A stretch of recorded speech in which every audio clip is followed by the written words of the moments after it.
My name is Sasha, and I'd like to tell you about my home, Prison Earth. Prison Earth is a fairly large place. It has hundreds of different prison cells and billions of prisoners. Some of the prison cells are pretty large, some are much smaller. Some are fairly nice, others are horrible. I was born in jail cell R, which isn't the worst cell in the prison, but many would argue that it's not the best one either. Back in the 90s, when I was growing up, Cell R was actually considered to be a pretty dangerous place. Because of that, my father worked hard to move my family and me to Cell U, which was considered to be a much better cell at the time.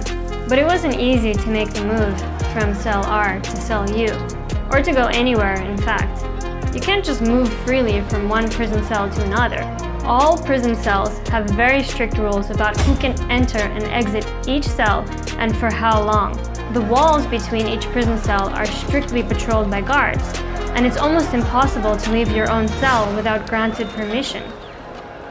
To be granted permission to leave your cell, you first need to get a small booklet that has your details written on it. It has your name, your date of birth, your inmate number, where you were born, and some other information. Most prisoners can leave their cells by showing this booklet to the guards, but some cannot. For most prisoners, getting out of their own jail cell is the easy part though. The hard part is entering into a new cell. You see, there is no free or common area in the prison. The entire prison is strictly divided into jail cells, and each cell has its own rules that you have to follow. The booklet that I told you about dictates which cells you can enter and for how long. Since some jail cells are better than others, this means that some prisoners are more privileged than others. In some jail cells, people slave for livable wages and have access to healthcare and education. In other cells, a lot of people suffer. They slave in awful conditions and barely earn enough to eat. If you're born in a good jail cell, like the ones in Area E or Area A, you might be quite lucky. Not only because you'll have access to healthcare and some good services, but also because you can leave your jail cell and temporarily enter many other cells just by showing your booklet to the guards. But if you're born in one of the bad prison cells, you're quite unlucky because it will be very difficult for you to leave or to improve that cell. Most likely, you'll be very poor, and the prison guards won't let you into the good cells without additional special permission. To get additional special permission, it can be very difficult. Not only do you need to show the guards your booklet, but you also need to show them a special stamp called a visa that you can only get from the authorities.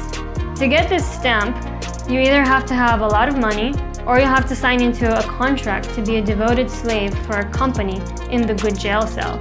But that will only happen if you're very skilled. Sometimes you can also perform a ritual called marriage with someone from that jail cell. Once you have the documents and the stamp, the guards can still refuse you entry into their cell if they feel like it. And if you're poor, there's a good chance that you'll get denied. The funny part is that most prisoners don't even realize that they're locked up. Most prisoners don't even try to go into a neighboring cell for longer than they're allowed to. Most don't question the guards or the other prisoners. They just do what they've always done. They work. They slave their lives away in their designated jail cells. And they only take vacations when they're allowed, only for as long as they're allowed. They might be numb to this prison. They might be quietly existing, working in the system, perhaps drinking, smoking, or taking pills to cope with the lack of meaning in their imprisoned existence. But I hope you're not like that. I hope you question and take a step outside, at least with your own mind.